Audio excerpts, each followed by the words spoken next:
ready when you are. Hey guys, I may have go away heat, but these guys have true heel heat. So you better listen to the podcast or else I'm gonna kick you in your fucking cock and balls. I'll get it.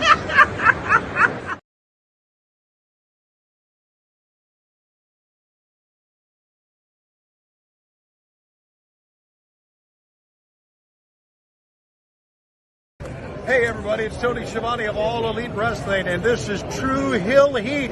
And I said it right, you motherfuckers.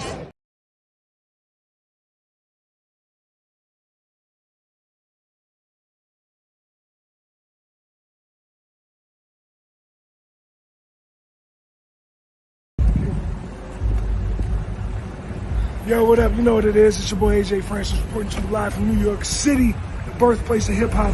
And I'm telling you that I'm only tuned in with True Heel Heat Wrestling. Holla at me.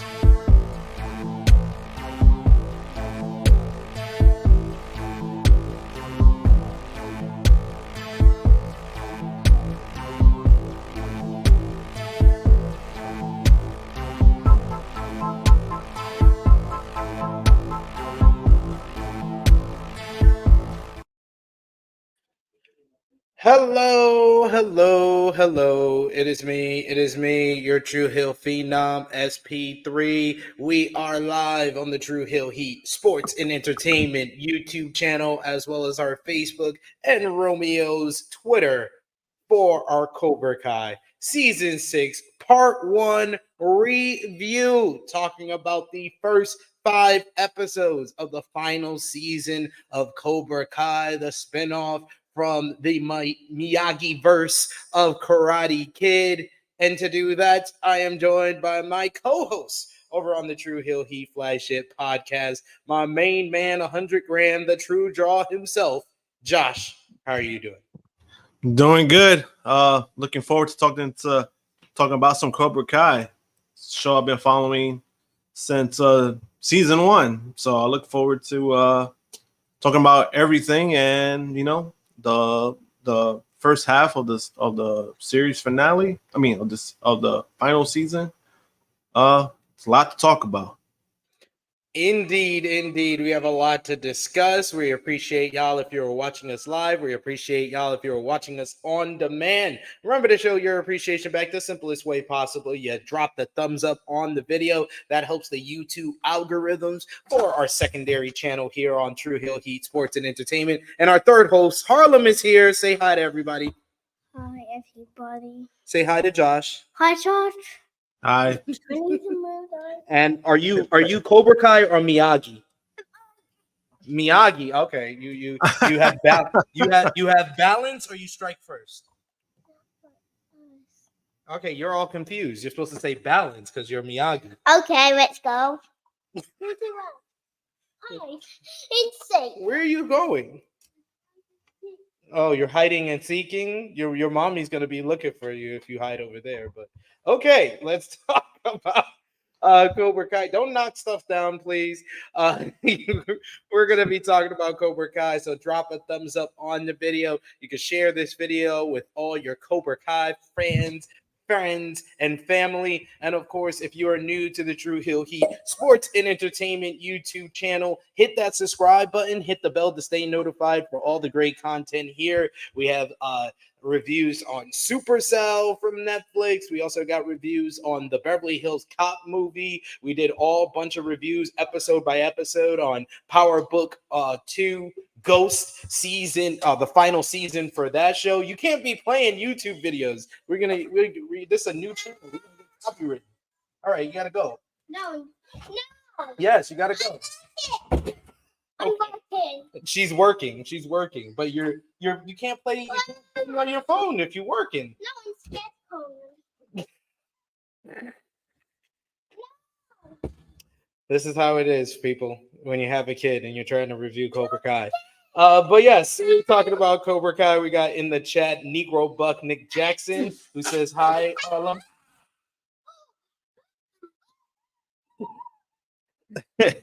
She do it. She got more energy than usual, it seems. I don't know what's going on. Let me so you can get out. Gotta move this out the way. Sorry. Yeah, I didn't want you. Yeah. You gotta talk to the people if you're working. You can't play on your phone. You gotta tell the people what you thought about Cobra Kai season 6. But I got the bye. Are you a fan of Cobra Kai? Okay, then. If you don't want me to do that, then get out. Let me see. Oh, she's about to step out. You can't play on your phone if you're gonna work. You gotta work if you're gonna work. Oh, there we go. Look at the doggy. Look at the doggy, Prince.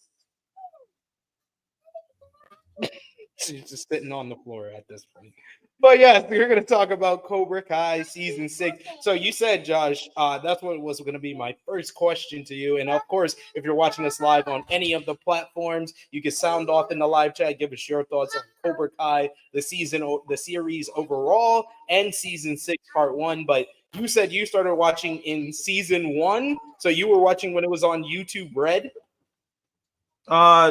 Technically no, but what happened was that I think when it moved over to Netflix, I think it was about season 3, right? Yes, if I'm not mistaken. So what happened was that I remember like a lot of people talking about it, right? And I was just like, what the fuck is this Cobra Kai thing that everybody's talking about, right? And I was just like, why does this sound familiar?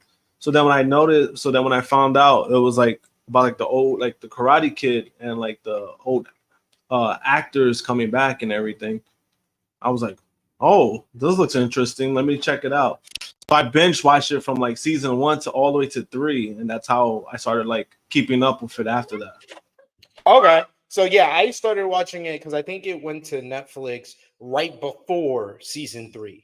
So I binge me. It was my missus. I got to give her credit where credit's due. She's the one that kind of put me on. She was like, "Oh, this looks interesting," and I was like, "Oh shoot, this is about the Karate Kid. Oh, this is dope." I remember being a fan of the Karate Kid from when I was a kid. So I watched like the first couple of episodes and I was hooked. She kind of went off of it after a few episodes of the first season. She wasn't into it like I was, but I thought that this was like the ultimate binge watch stuff because they had those like the nice little cliffhangers at the end of episodes, and it was only 30 minutes, so you can go through like 4 or 5 episodes in an hour or two. So it made it very binge watchable for me. And I remember I watched like season 1 in like 2 days. Then I watched season 2 in like 1 day. And then when season 3 premiered, I remember that I watched that whole season 3 in 1 day. It was like 1 day I would just watch the whole thing because I was hooked at that point. And man, I've been on this ride ever since, been enjoying it ever since. And yeah, the character work, it's very much, and you know, I talked about it over on FMC on Fightful Overbook with Jeremy, where we did our Cobra Kai character tier list, which I'll show you when we talk about season 6 here. But he said it best. It's very much like professional wrestling. There is over the top characters, there's over the top storylines, you have your rivalries, you have your feuds, you have the blow offs to the rivalries and feuds, you have your fights, you have your heel turns, your babyface turns. Very much it is akin to professional wrestling, Cobra Kai. Yeah, I agree with that, especially the heel turns. Oh my god. But and you know, like every time when we talk about it, I'm like, yo, like it's like too many of them sometimes. At times it was kind of like it's a little too much. I'm just like, come on. Even though again, there are kids. Technically there are kids, so you know, they don't know any better. So Absolutely. We got in the chat Nikki Boy Negro Buck who says, ooh, a Cobra Kai video. Hell yeah. He says, my mom got me on the Karate Kid movies when I was about 6 years old. And then seeing the teasers of Cobra Kai in 2018 had me so hyped, been with the show since the YouTube Red days. So you're an OG of the Cobra Kai verse. He also says, it had me hooked from the jump, because I had always wondered what happened to Johnny after the first all volley. Yeah, it really got me hooked when Johnny became the babyface. Like when Johnny explained the first Karate Kid from his point of view, that's what made me hooked on the show. And I remember after I watched season 3, I went back and I watched Karate Kid with adult eyes and enjoyed that movie even more. I watched, I think this was back when it was on Peacock. They had Karate Kid 1, they had Karate Kid 1 on Netflix, but they had Karate Kid 2 and 3 on Peacock. And I watched it on Peacock and I was just like, yeah, these are not as good as the first one, but I'm still into it because I think season 3 is when Chosen came back. So that's what made seeing part 2 where Chosen was the heel made it more enjoyable because I see that he actually grew up and evolved into a good person by season 3 when he's reintroduced in Cobra Kai. So it was nice to go on the way back to find out the rivalry between him and Daniel. And then part 3, I think it's not as bad as people describe it as. Most part 3s of movies are really bad. It's not that bad, especially because of but I will say Terry Silva is much more of a better villain in Cobra Kai than he was in Karate Kid 3. Yeah, I don't think part 3 was bad. Obviously, I think usually when you do like a first movie, that's usually considered like the classic. So usually sometimes it's always hard to like try to outdo that. At that point, I don't want to say that it was running its course, but a lot of the story was already told. So it's kind of like, what else can you get out of this? Like, what's going to be different that you can get out of it? But to me, it wasn't bad. Now, if you're talking about like the other what was it? When they started focusing, what was it? The karate, what is it? Karate Kid 4, which I didn't go back and watch because I vividly remember that I watched Karate Kid like once when I was a kid, but I remember that Karate Kid 4 was on either like TBS or one of these channels that does syndication of movies, and I always used to watch it. And I was just like, this is not as good as Karate Kid 1. Yeah, no, it was bad. And I think when it comes to that, what I like about the series too is like sometimes it makes you think like, oh, who's gonna come aboard, who's gonna come in, right? Within like the 3 movies, you don't really hear nothing about part 4. Like you don't hear like, oh, is Hilary Swank gonna come in? No, because the movie was just that bad. But there is a certain section of fans that are wondering if we're gonna get her in the curiosity is still Miyagi there. verse. The curiosity is still there. I just don't think that's gonna happen. I think getting somebody like her with her schedule, who knows? I don't know what she's doing these days, but to kind of have her on board would kind of be like crazy. But then, it is the last season and they are doing the tournament. So I really don't see it. I really don't see anything happening unless they have a throw in, which I wouldn't want that. I was like, nah. I would be down if she was like a judge at the Sekai Taikai. That'd be good. I think that would be like a plus. I think but like anything else, like kind of like a throw in, I'm like, nah, don't get. If you're gonna throw her in, just don't do it. Like that's how I feel about it. But a judge, I think that'd be kind of cool, like a judge. And imagine she be the deciding factor of who wins. Like she's not gonna be biased towards Miyagi Doi being a freaking student of Mr. Miyagi, pretty much the last student of Mr. Well, I guess Sam is the last student of Mr. Miyagi, but yeah, like she's the last student of the movies of Mr. Miyagi. That would be interesting. But we got a lot to discuss from season 6, part 1. But before we do that, for anyone who is not versed in the seasons, I will do my quick and thorough breakdown of the previous seasons for anyone that wants a kind of a refresher course if you're kind of hazy on the previous season. So season 1 introduces us to Johnny Lawrence, who is basically... his life was ruined after that first All Valley when he lost to Daniel LaRusso. He never was able to get his life on track after Kreese broke his second place trophy, and he's working kind of like mid-level jobs as like a repairman, but then he gets fired in the first episode. He's out drinking after getting fired, and he sees a young kid that lives in his apartment complex getting jumped by other kids in his high school. And he, only because they bumped into his car, because that's the only thing he cares about, not really because he's trying to protect the kid, only because they bumped into his car, he tells them off, tells them to get away from his car. The kids kind of are unruly, and Johnny winds up whooping their ass. This provides Miguel with a reason to basically be like, hey, I want to learn karate as well. But Johnny's not interested. He goes off and he goes actually to the old high school, to the All Valley area, and that's when his car is ran into by Samantha LaRusso and her friends.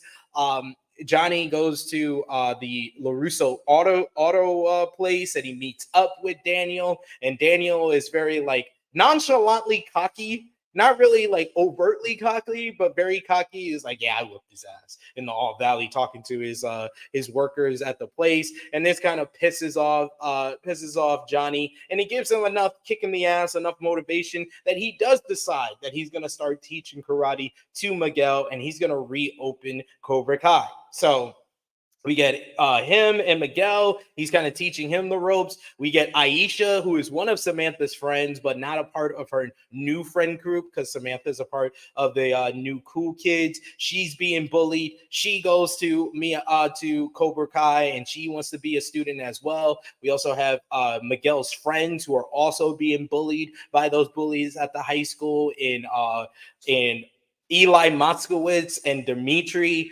Eli is the first one who wants to go to Cobra Kai and learn karate. Dimitri is too much of a smart ass and has a smart mouth that he gets basically thrown out of Cobra Kai.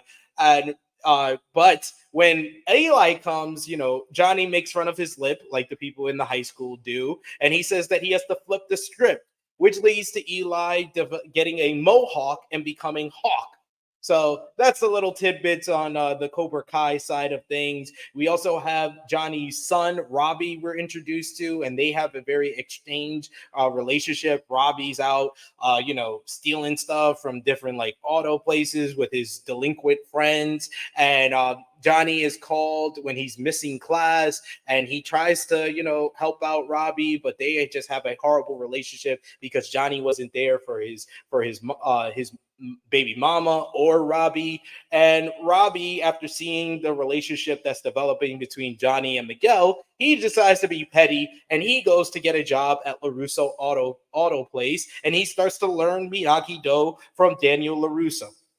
We get Cobra Kai eventually tries to get back into the All Valley, even though Daniel doesn't want them to. They get back into the All Valley, and the whole season culminates with the All Valley, where just before the All Valley, we get a bonding experience between Johnny and Daniel, where they actually drink and they hang out with one another. But it eventually goes wrong as they come back from drinking. They come back to Daniel's house, and he meets his student, who is Robbie, his son. And Johnny's upset about all of this, and this leads to basically Robbie being thrown out by Daniel, but Robbie still enters the All Valley on his own. Daniel eventually goes and is his sensei in the All Valley. Robbie makes it all the way to the semifinals, where Hawk injures him, and then in the finals he actually beats Hawk. And then in the finals, he faces Miguel, and Miguel takes advantage of the injury and wins the All Valley. But right before then, his relationship, which was developing with Samantha LaRusso after he beat up his bullies in the cafeteria, one of the best fights of that first season, when he beats up all the bullies that were bullying him at the start of the season, and he kind of gets Cobra Kai very popular. They have a whole relationship. It's a nice little sweet kiddie love, but Robbie being involved and helping Samantha go to a party that they have set up after they had an argument, it leads to Miguel getting aggressive and striking first against Robbie, and it leads to him and Samantha breaking up. She leaves the All Valley before he wins, so they're all exchanged at the end of season 1. Miguel wins the tournament. Johnny still has a bad relationship with Robbie, but Robbie and Daniel are closer, and that's basically season 1. I don't know if you had any notes on season 1 or anything I missed, but overall thoughts on season 1 before we get into season 2 here. I mean, season 1 was great. It was a nice tone setter to what was to come. Because usually for me, like when I get to the series or like interested, it has to like catch me. So like if a season 1 is good, then I'm gonna be invested and then move on. Follow the series as it is. Because Cobra Kai is like one of the few series that I still follow. There's some shows that I'll get into, and then usually when there's like that one moment or one season that kind of doesn't really catch on, I just stop watching. So for this one, like season 1 was interesting, but then also I think in season 1, like Daniel was very unlikable, which was kind of like he was the heel to me. Yeah, like which was like kind of like just weird in a way. Like it was kind of weird to watch because it was just like, damn, like this dude was white meat babyface in the Karate Kid movies, and he's a dick. Like he's an adult, he has kids, and he's a dick. Like that's mostly what I got out of it, to be honest with you. That is fair. He was a dick, and Johnny was definitely the baby face to me. But the season 2 gets set up when John Kreese, the original sensei of Cobra Kai, shows up at the end of season 1, and that segues into season 2, where John Kreese gets some sympathy from Johnny after Johnny fights him at the beginning of season 2. He eventually finds some sympathy for him because he sees that Kreese is like living at a kind of like a what is it called, like a homeless house or something like that, and like Halfway house. Yeah, halfway house, and he wants to, give him a place to stay. And he wants to give him a place at Cobra Kai, so he makes him co-sensei with him. But Kreese starts to poison Cobra Kai because Johnny wants them to show a little mercy because of what happened at the end of season 1 with Robbie, his son. But you have Miguel, who actually listens to Johnny and is learning from him that you don't always have to show no mercy. But Hawk is more influenced by Kreese. This also is a big factor in season 2. We have Tory is introduced as the female of the Cobra Kai gang here, kind of slowly but surely replacing Aisha as that. And she is kind of has a more aggressive kind of personality. As Miguel is trying to get forgiveness from Sam, she's the one that kind of gives him a distraction, and it's kind of his rebound relationship out of that. Meanwhile, Samantha is rebounding with Robbie as they are both learning Miyagi Do as the first students over there. Dimitri, after being punched in the nose and getting a bloody nose from Kreese, he puts on a bad Yelp review, which really strains the relationship between Eli and Dimitri, Hawk and Dimitri, and this leads to Hawk becoming what he hated, a bully, and he becomes a bully to Dimitri. They try to jump him at like a mall, and Robbie and Sam have to make the save for him, and Dimitri eventually becomes a student of Miyagi Do.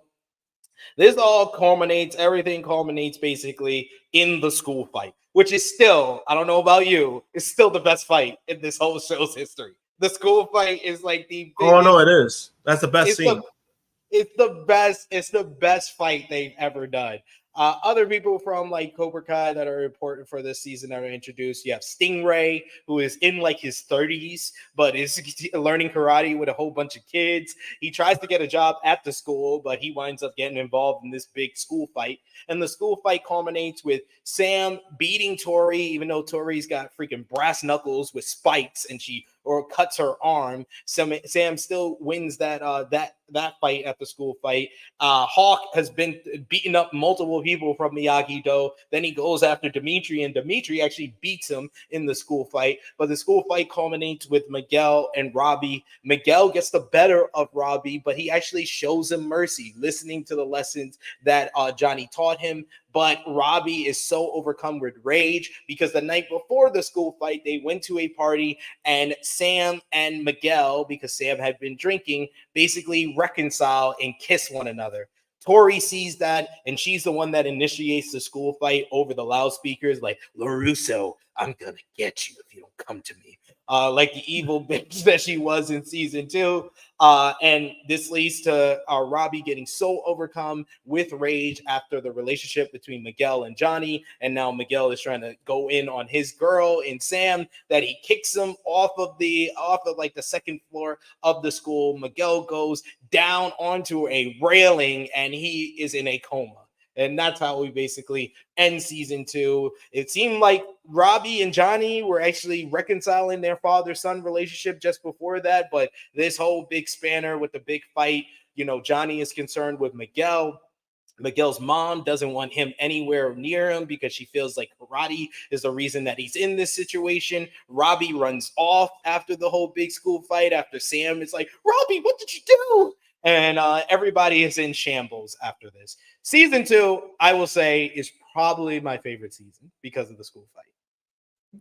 It might have been for me too, just because of the fight scene, because of how that came together, and like it left you with the biggest cliffhanger because you didn't know what the hell was going to happen to Miguel.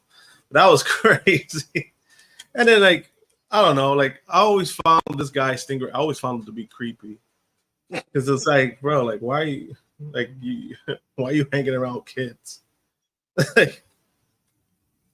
I mean, points were made. This might be true. He might be a little bit creepy. Yeah, it was a hell of a cliffhanger, and you had to wait a little. Thankfully, I watched it just before season 3 started, so I didn't have to wait that long to find out what happened next.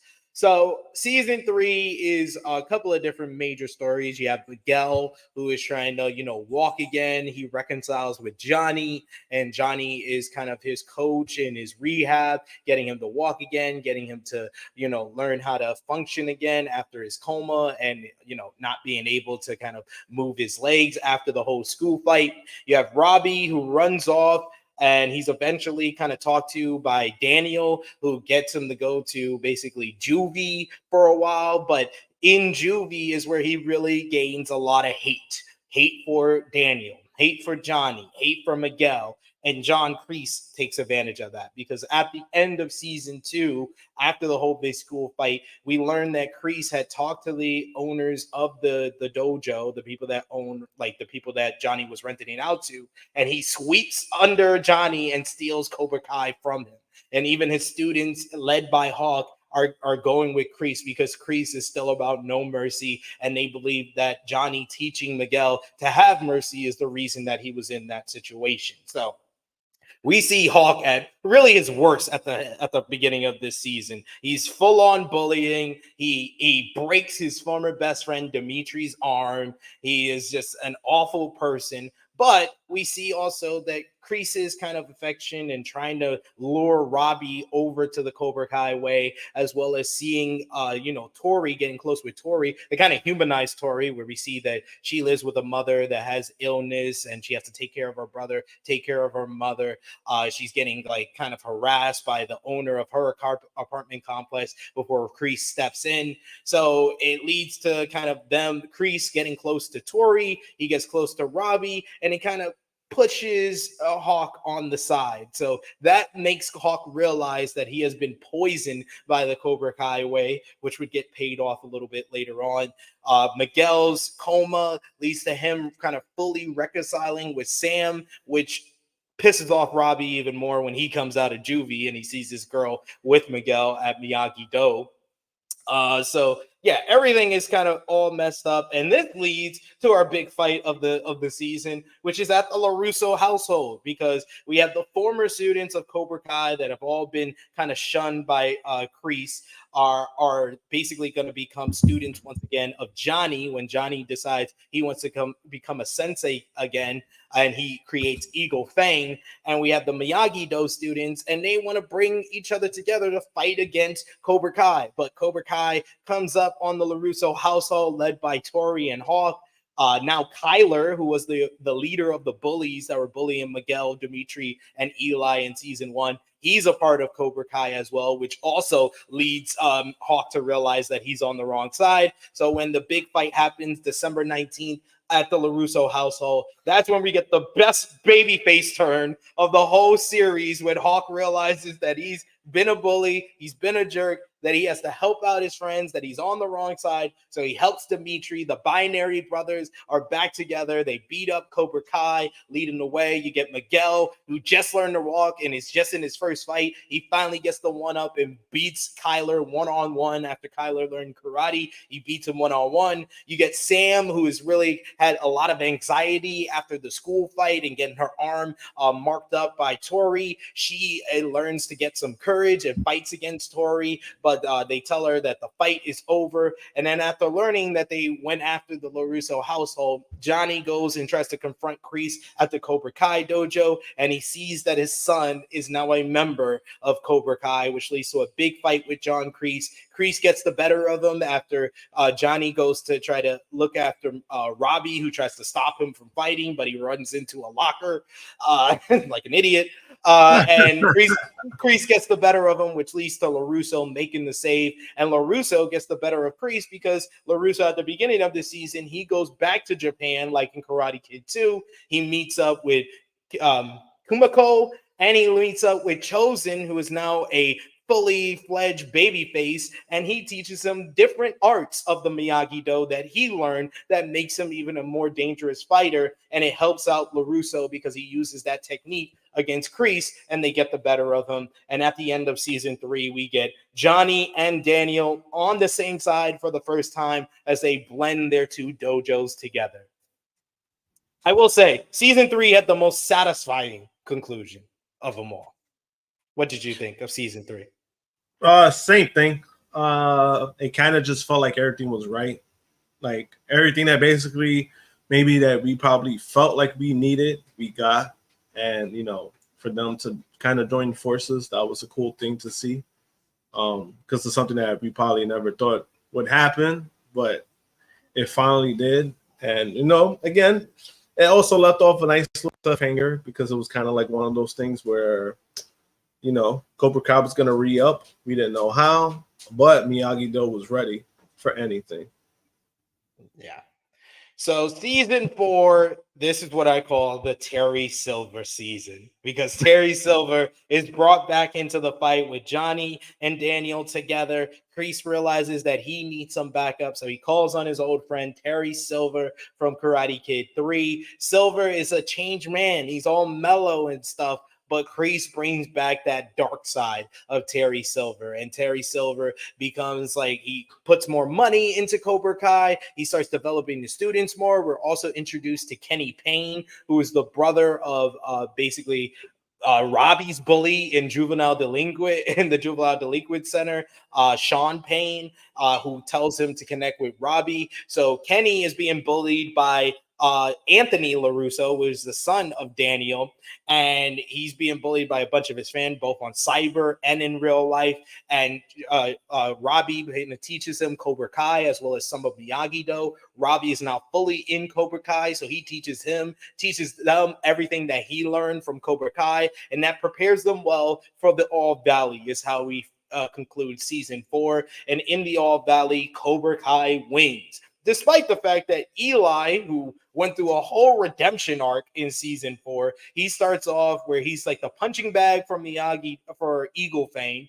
The Miyagi Doi students don't really fuck with him either, but he's still got that bully instinct in him. He's kind of bullying Kenny Payne at first, and eventually they get revenge on Hawk for turning on Cobra Kai by Robbie leading the way in shaving his mohawk off. So he doesn't know who he is anymore. He starts off at Eli Moskowitz, getting back into Miyagi Doi at the behest of Dimitri, who was the main person that hated him for learning karate and changing on him. He now teaches him to come back to Miyagi Doi and find himself there. And it leads to Moon, who was his girlfriend in season 1 and part of season 2, that breaks up with him when she starts to see the kind of the evil ways that he's learning into. They reconcile. She gives him his confidence back. He beats Kyler 3-0 in the All Valley. He goes toe-to-toe with Miguel, who had his own kind of coming of age story, where he realizes that the karate and all of that, the obsession that Johnny has in beating Daniel and beating beating Cobra Kai is too much for him, and he does it, and he kind of was looking at Johnny as his like father figure, but Johnny really fucks up when he gets drunk and gets beat up by Terry Silver. And after the prom, where Tory and Robbie kind of make Sam and Miguel jealous and get the better of them in a fight, he comes back and he's helping Johnny into his bed, and Johnny says, "I love you," and Miguel says, "I love you too," and he says, "I love you, Robbie." And that just breaks Miguel's heart, which leads to Miguel, after trying a big kick that Johnny was teaching him the whole series, he hurts his back again after that whole, coming back and learning how to walk again. And he decides that the All Valley is not for him. He wants to go and search for his father. So he leaves. It leaves kind of Johnny realizing that he got too obsessed, because him and Daniel, that whole reconciliation and them coming together at season 3 didn't last long in season 4. They break up. They fall apart after Eli gets his mohawk cut off. So we have Eagle Fang, we have Miyagi Doi. They're all split. Comes down to Miyagi Doi and Cobra Kai in the women's final of the All Valley. But in the men's final, it was Miyagi Doi that got the win, with Eli beating Robbie. Yes, Robbie was second place once again, which is kind of his character arc. And in the female round, it came down to Tory and Sam, with Tory winning, but only because Terry Silver paid off the referee. And the season ends with Kreese and Silver, who Kreese has been showing more and more sympathy towards Johnny, towards Robbie, towards Tory, that Silver realizes that he has a weakness, and his weakness is Johnny Lawrence, but Silver's weakness is John Kreese. So he basically beats up Stingray and tells Stingray that he wants back in Cobra Kai, he has to snitch on John Kreese, and John Kreese gets arrested at the end of season 4. I will say the All Valley is like one of the best, like, big finales of this whole series in season 4. Same, especially when you find out that the ref was paid off. I was like, damn, Absolutely. bro. That's ultimate heel stuff right there. No, but then also, again, like, they left another nice cliffhanger where this dude decided to finally, Silver basically embraced what Kreese wanted him to be, and he gave so much pushback on it that by the end of the season, it was like, oh no, you probably just made him worse now than you probably imagined, than you probably originally wanted. You just wanted him back, but not maybe to this extent, and it just made him worse. Yeah, it was horrible, and he would get even worse in season 5, because now Cobra Kai wins the All Valley for the second straight year, and they want to go global. They want to open up more Cobra Kai dojos, so they take over one of the other dojos. What was it called? Topanga Karate. They're opening up more. We see that Kenny Payne, who started off as just a happy-go-lucky kid, has now been poisoned by Cobra Kai at the end of season 4, and that gets worse in season 5, where he starts bullying his former bullies in Anthony LaRusso. And Robbie realizes that all the poisoning, all the hatred Cobra Kai took advantage of, he doesn't want it anymore. So he goes to his father at the end of season 4, which leads us into season 5, where they're on a road trip and they're looking for Miguel in Mexico, as Miguel has went off searching for his real father. His mother tried to warn him that his real father was a bad dude, and it's not until his real father takes him to an MMA tournament and Robbie and Johnny show up in FBI shirts that he shows that he's just a bad dude that is actually paranoid about anyone who looks like they're from the FBI and is in the drug syndicate. That's what they kind of alluded to, and it's just a bad dude. So this breaks Miguel's heart, but he realizes that his real father is Johnny when Johnny comes and saves him and picks him up. But he still has to reconcile with both Sam and Robbie, because he didn't tell Sam before he left at the end of season 4. So when he comes back, Sam decides that she's done with karate, she's done with all of this, and she needs a break from Miguel. Despite Miguel getting her an octopus necklace, they break off their relationship, but he still loves Sam, and Sam seems to still love him. Meanwhile, you have Tory, who has really became more of a prominent role in season 5, because at the end of season 4, she's the one that first sees that Terry Silver paid off the referee, and she starts working with John Kreese, who's in prison, to take down Terry Silver and take down Cobra Kai. So she's staying in Cobra Kai despite the behest of Robbie, who's now her boyfriend, who's like saying like, you don't need to be in Cobra Kai. I am not in Cobra Kai. He tries to get Kenny out of it, but Kenny is listening more and more to Silva, who sees Kenny as a leader. He even teaches him the silver bullet. And we learn from John Kreese, from Daniel and Johnny going to see him in prison, that Silver's big plan is to enter Cobra Kai into the Sekai Taikai, which is the big karate tournament, a world tournament that he always talked about when they were training with their trainer Kim San Young. And he wants to have Cobra Kai win there to go global. So this leads to Miyagi Doi coming back together, bringing back after Daniel gets beat up by Terry Silver and he wants to give up. It's Robbie and Sam and Amanda, his wife, who eventually kind of convince him that he has to kind of come together to take down Terry Silver, take down Cobra Kai once and for all. So they enter the Sekai Taikai. There's a big kind of like competition between the two dojos where Kenny gets the better of Eli with the silver bullet. They kind of nerfed Eli Hawk after like season 4. They really did. They really did. We'll get into season 6 here, but they really nerfed my guy here. Then you have Miguel and Robbie, who Johnny kind of wants to settle things between them because he finds out after he starts dating Miguel's mom, he gets her pregnant, and he wants to bring the two sons together. So he has them have one big fight, which is probably the best fight of season 5, where they fight at the apartment complex. Miguel has Robbie in the same position that Robbie had him at the end of season 2, and he decides to show him mercy, and they have a coming to Jesus moment where they realize that all their hatred for one another was kind of like superficial, and they don't need to hate each other, and they should look at each other as friends by now after having mutual respect for one another. And then they find out that Johnny and Carmen are having a baby, and they decide that they're all going to be a family now. So it's nice. Then on the women's side of the competition to get into the Sekai Taikai, Sam beats Devin, who was introduced in season 4 as a member of Eagle Fang. When Eagle Fang has to close down after they lose the All Valley, same as Miyagi Do, because of a bet beforehand with Kreese and the senseis.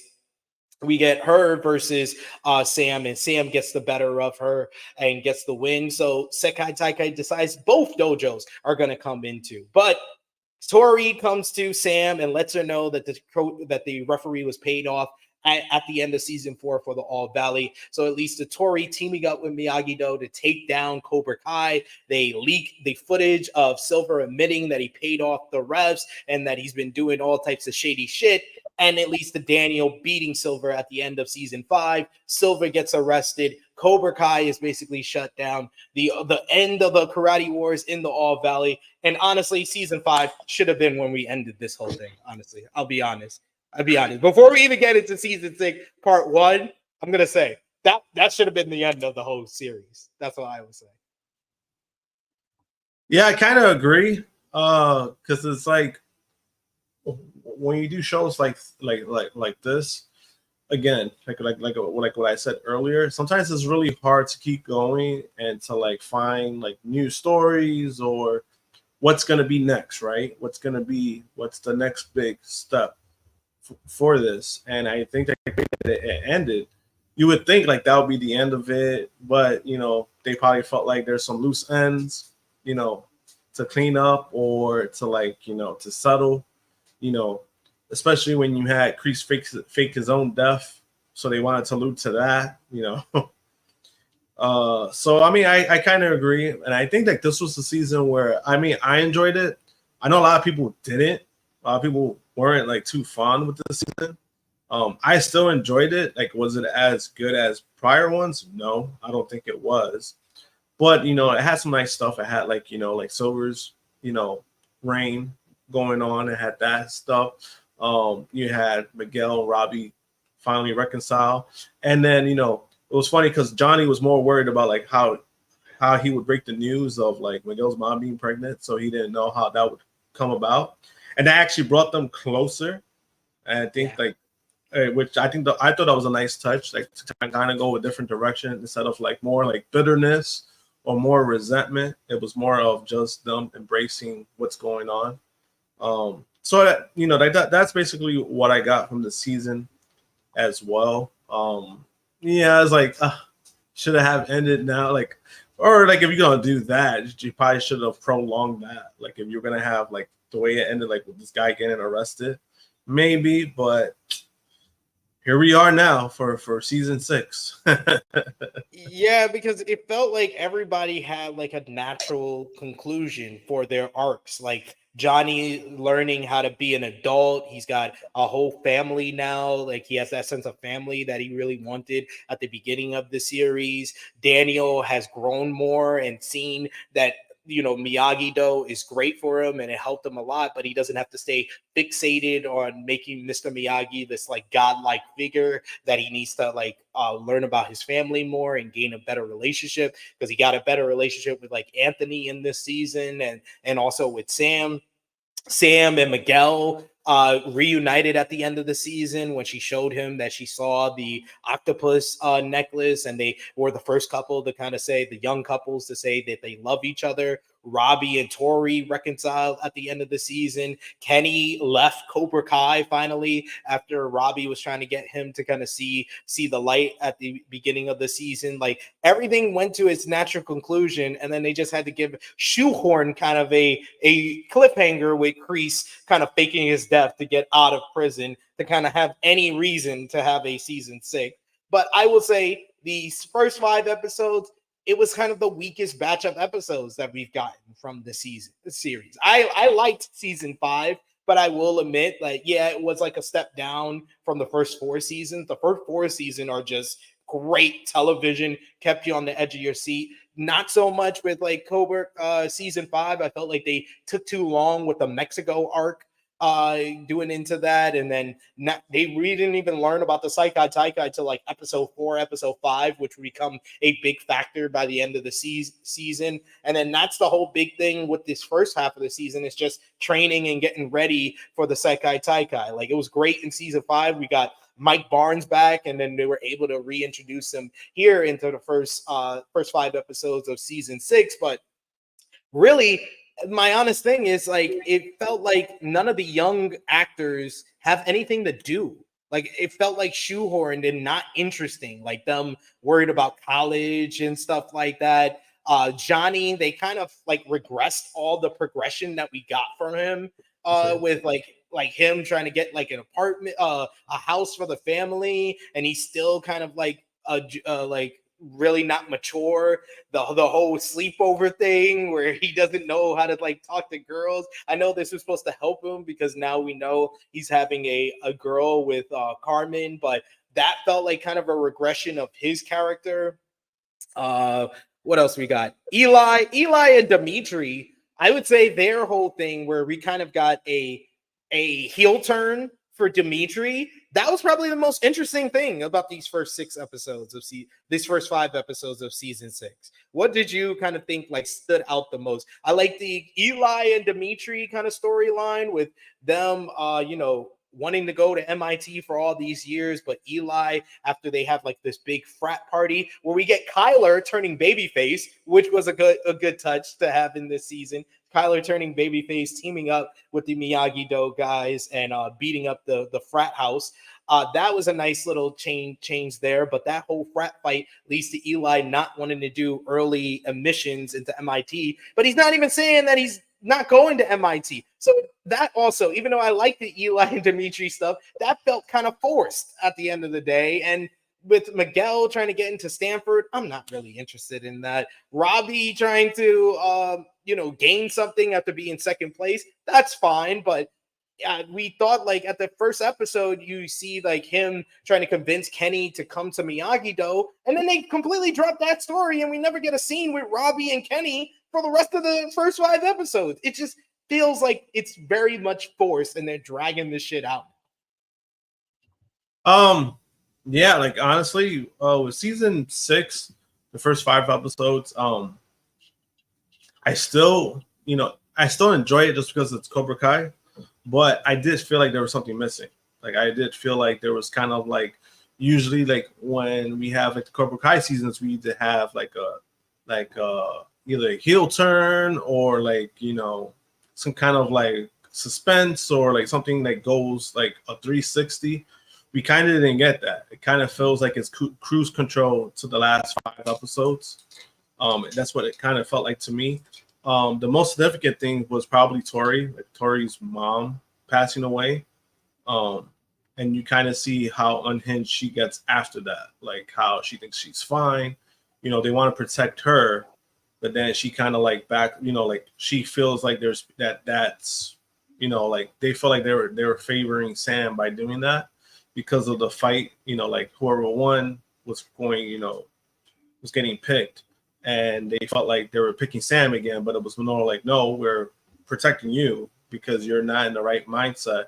And then at the very end, she joins Cobra Kai. She joins back with Cobra Kai, which is like hilarious. But it was like, how did this come about? Like, you know, it was very convenient writing because Kreese shows up at the beginning of episode 5, and then Tori's mom gets like drops out and goes to the hospital, and we find out that she died.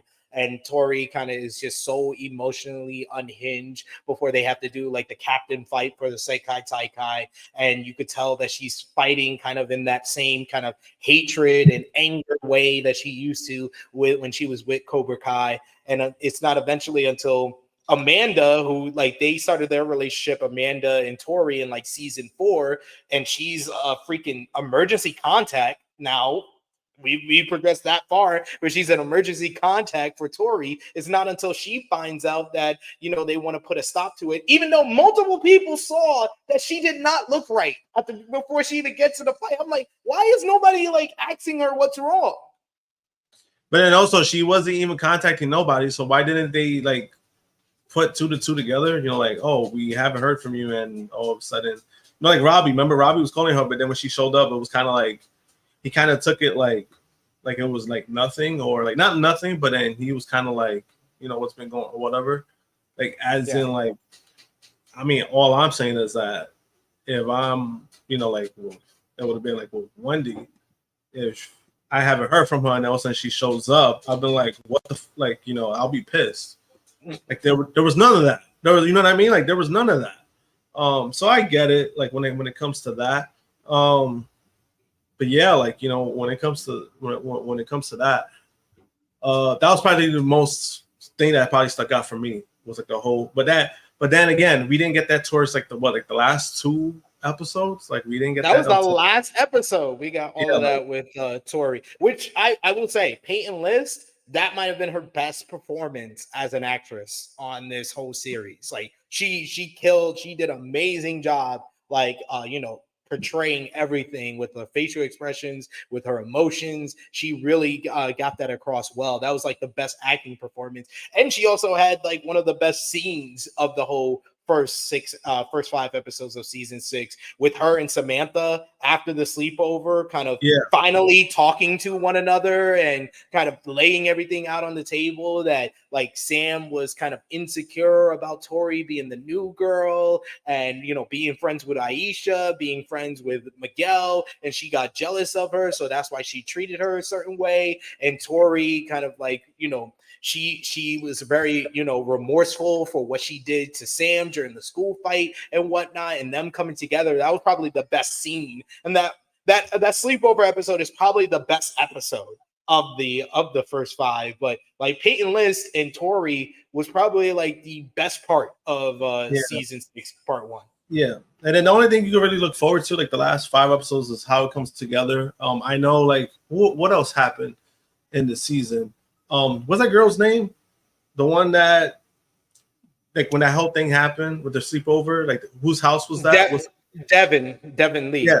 So like Devin, like, she also has kind of a thing going on too, because, you know, she's trying to like impress Johnny. She's trying to like make him proud. So then, you know, she basically sabotaged Kenny's opportunity to go into the tournament. Making him shit on himself. Yeah, she put laxatives in his drink.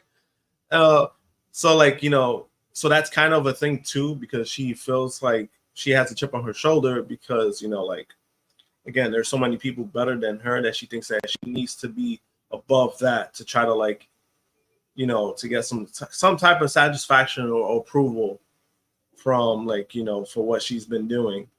You have that going forward until like, the next 5 episodes. And then what else? I'm trying to think like of other stuff. Oh yeah, like I feel like we got Chosen. Chosen has a crush on Kimiko, so he went back to Japan. Yeah, like we have that. And then the Kenny stuff, I kind of felt like they kind of went quick with that. Like I felt like they went like super fast instead of like a slow build up, and then if he finally joins the team, it will mean something. He joined the team by what, episode 2? I think it's the end of episode 1. Either the end of episode 1 or 2. So like I kind of felt like that was kind of quick, especially the relationship between him and his brother.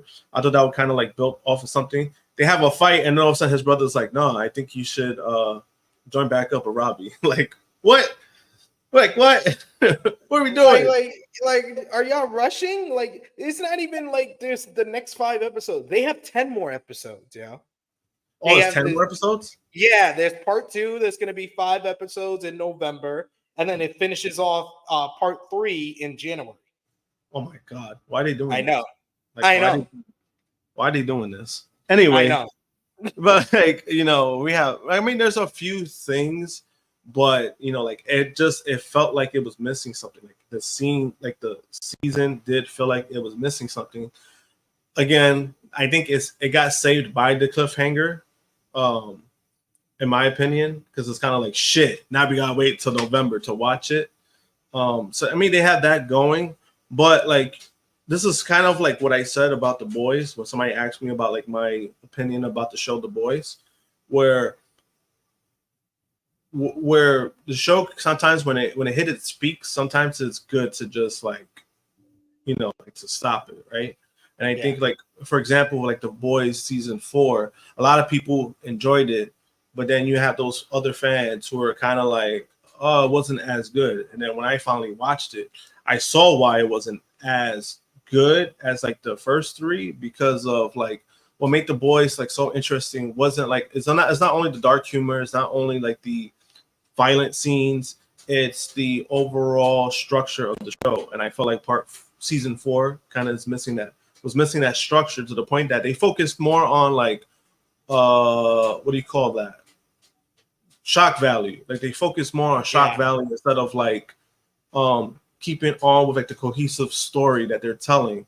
And with The Boys, the season 5 is supposed to be the final season, and for me it was kind of like, yeah, it's probably a good time to finish it at that point, because usually when you kind of have that feeling and kind of feel like you're kind of go off the rails with kind of what you're telling, it's kind of good to put a stop. And I think that that's what they're doing. It's like they kind of figure like, yeah, season 6 is going to be our final season, so we're gonna like try to do the most that we can with it. So I kind of get like the split, like they're doing like 15 episodes, which will be the most episodes within like all the seasons. Usually Netflix doesn't do that. They only commit to like 3 seasons, like usually 3-4 seasons and like 10 episodes each. So they're going all out. So they're going all out for the season. They're going all out. So I mean, hopefully it ends on a great note, and then it's going to be interesting to see what they do from here, because of we do have a new karate movie coming out. So I was like, is there going to be any real connection to that, or like they might see something? Daniel LaRusso is in it. Ralph Macchio is in that. Yeah, he's in it, and then Jackie Chan is in it. So it's kind of like interesting to see like what's gonna happen. Like, is like that like how the series ends? Like, is that gonna lead to the new? How they do like the cliffhangers or the teasers? Like, I wonder if that's gonna be a thing going into like the new movie that they're doing, because we still don't know like the premise of the movie. Like, we still don't know like, oh, this is what it's gonna be and stuff like that. So that's also interesting. I mean, again, like they're still keeping things interesting, but I think that they're at the point that this is a good time to finally finish it, because I think like if there was to go any further, like a season 7, then it's kind of like, all right, bro, now you're just dragging it. Now it was like, what the fuck? Like, you know what I mean? It's like, again, there's a lot of shows that it felt like that for me. Like Smallville started off great, and then it kind of just like tempered off. And then by the time you hear they have 10 seasons, I'm like, why do they have 10 seasons for a fucking guy that he could have been Superman by season like 3? Yeah. This is like this happens a lot with shows I like too. Like where I'm like, yeah, this show could have ended at this point. Like one of my favorite HBO shows is Entourage, and that went 8 Oh seasons. yeah. And Yeah. I think that it could have ended after season 6. After season 6, after Vinny freaking started from the bottom, and then he got back to the top at the end of season 5, and then we got to see him on top in season 6, and they concluded the whole Sloan and E storyline by the end of season 6. I was like, you could have just ended it right there. But no, we had to have season 7 where Vinny gets a drug problem. You had to have season 8 where Vinny rehabs from having a drug problem. It's just like, no, those 2 seasons are not that good, are not as good as the first 6 seasons. So I feel like this was And then they had the same movie with too, Cobra Kai. right? Yeah. And I think they had the movie too, right? And it was like, oh, like what are we doing at this point? We're just dragging this shit out, huh? But yes, the other kind of interesting part of the first 5 episodes is Kreese and him with Kim Don-un with the students over in Japan, and what is the guy Quan, the student for the new Cobra Kai. Yo, that fight scene with him beating up the 2 guys to become the captain of the team, that might have been the best fight of these first 5 episodes. Him just beating up 3 dudes on his own, and he looks so smooth doing it, using that anger. And I love how Kreese always takes someone's hatred and anger, and he uses it as a tool. It's kind of like his thing as a sensei. Yeah, I was thinking about that too. Yeah. Yes, so that was probably another highlight of the series. But yeah, like I said, it just feels like they have ran out of a lot of ideas. So I'm hoping that this kind of like first 5 episodes is the lull of the season, and that it picks up with the official Sekai Taikai coming up in part 2. So we should see like the full tournament in this next 5 episodes. So who are you gonna pick? We got the question in the top in the headline to end things off here, Josh. Who do you think is going to win the Sekai Taikai? We know it's probably going to be either Cobra Kai or Miyagi Do. So who do you think wins? I'm gonna lean with Robbie. I think Robbie finally gets his big moment. To get over that hurdle, and I think Sam ends up winning. Because she also, there's some redemption that she needs, and if her and Tory are in the last 2 for the girls, then I think that solidifies everything. I'm going to go with Robbie for the males, probably beating Quan in the final. And I'm going to go with Tory winning for Cobra Kai over Sam, because Sam is going to have mercy for Tory after, her losing her mother. And then we're going to have Tory and Robbie, because that's what they talked about in these first 5 episodes. They want to stand on top as winners together, but they're not going to be together. They're going to be on separate dojos. Yeah, I could see that happening too, because again, if you have Tory win, then that's also solidifying that she actually won this time. There's no second guessing. There's no, hey, we paid the refs. Like she's the significant winner. But I think with that, it could go either way. I don't have Miguel winning again, regardless. I like Miguel. I don't have him winning again, but I think they'll find a way to. He'll probably get accepted to Stanford. Yes. Maybe like his performance, whatever he does, and gets noticed because it's an international stage. Because that was something that was talked about, where he was like, he won it before, but then they're like, that's local. They looking for international stuff. So I think if he has like some kind of impressive outing, I think it still benefits him regardless. But I don't see him winning it. So I think the last 5 episodes in January will probably be the 3rd and final All Valley, though. And I think there you can have Miguel win 2 All Valleys, joining Johnny and Daniel as two-time All Valley winners, and then Sam can win the All Valley. Oh yeah, that too. That's interesting. Yeah, I keep forgetting like there's like 2 different things. That's why I was like, oh shit, yeah, it's 2 different things. And I remember that we forgot to touch on about the first 5 episodes. The other part that was kind of interesting was the Miyagi storyline, where he kind of finds out that there's a past of Miyagi, and Miyagi basically fled the country because he committed a crime. But there's no like real details of what it was, why he did it. So he owned a boxing gym, and he's also competed in the Sekai Taikai, where he must have bust someone open because there's blood on his little headband. The headband, yep, and that's how he finds out. Because I think, what was it? I think he was giving something to Sam, right? And he realizes that he saw the headband in the. He was like, he looks at it, and then he realized, and then that's when he opens it up, and then he finds out, oh shit, Miyagi was what he fought in this. And that might have to do something with his past, like why he fled the country. It might have to do with that. Yeah, that too. But yes, that is all for season 6, part 1. Of course, we're going to be back to talk about season 6, part 2. So anything that we missed that we didn't talk about these first 5 episodes, we will talk about it more in depth when we talk about season 6, part 2. We just wanted to talk about the entire series leading up to these first 5 episodes on our first video here, talking about Cobra Kai for anyone that needed a refresher course on the series. But I love the series. Like I said, like you said, I have fun watching these first 5 episodes, and I thought that the ending with the cliffhanger of Tory turning heel was strong, but this wasn't the strongest. This is probably the weakest batch of episodes that they put out on Netflix. Any final thoughts or words you want to give, Josh? No, I agree with that. I think, like, again, I felt like there was something missing, but my hope is that because there's 10 more episodes, I honestly thought there were just 5 more episodes. So that's a good thing. I'm like, oh shit, so we're actually getting 10. My hope is that they're probably gonna put all their like focus on the next 10 episodes. Like, we're gonna get a nice finale to the show. So like, if it ends up being that, then I think I'm like, oh, I could deal with that. I could deal with the first 5 episodes kind of being where it was, if they make up for it. Now, if it was just the same stuff, then it's going it's not gonna look good. No.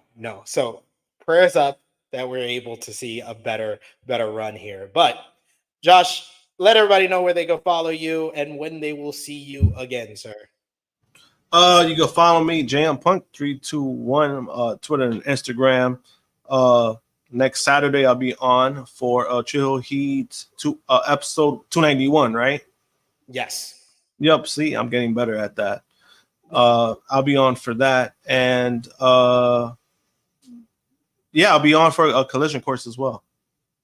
All right, so join us over on our main channel, True Hill Heat Wrestling. I just put the link in the chat for all of you guys. Join us over there. We're going live in just like 1 or 2 minutes. Like, I'm gonna jump over to there. I just sent the link to Josh in the private chat, so we'll be live over there on our main channel to talk about last night's AEW Collision. So join us for that Collision Discourse number 40.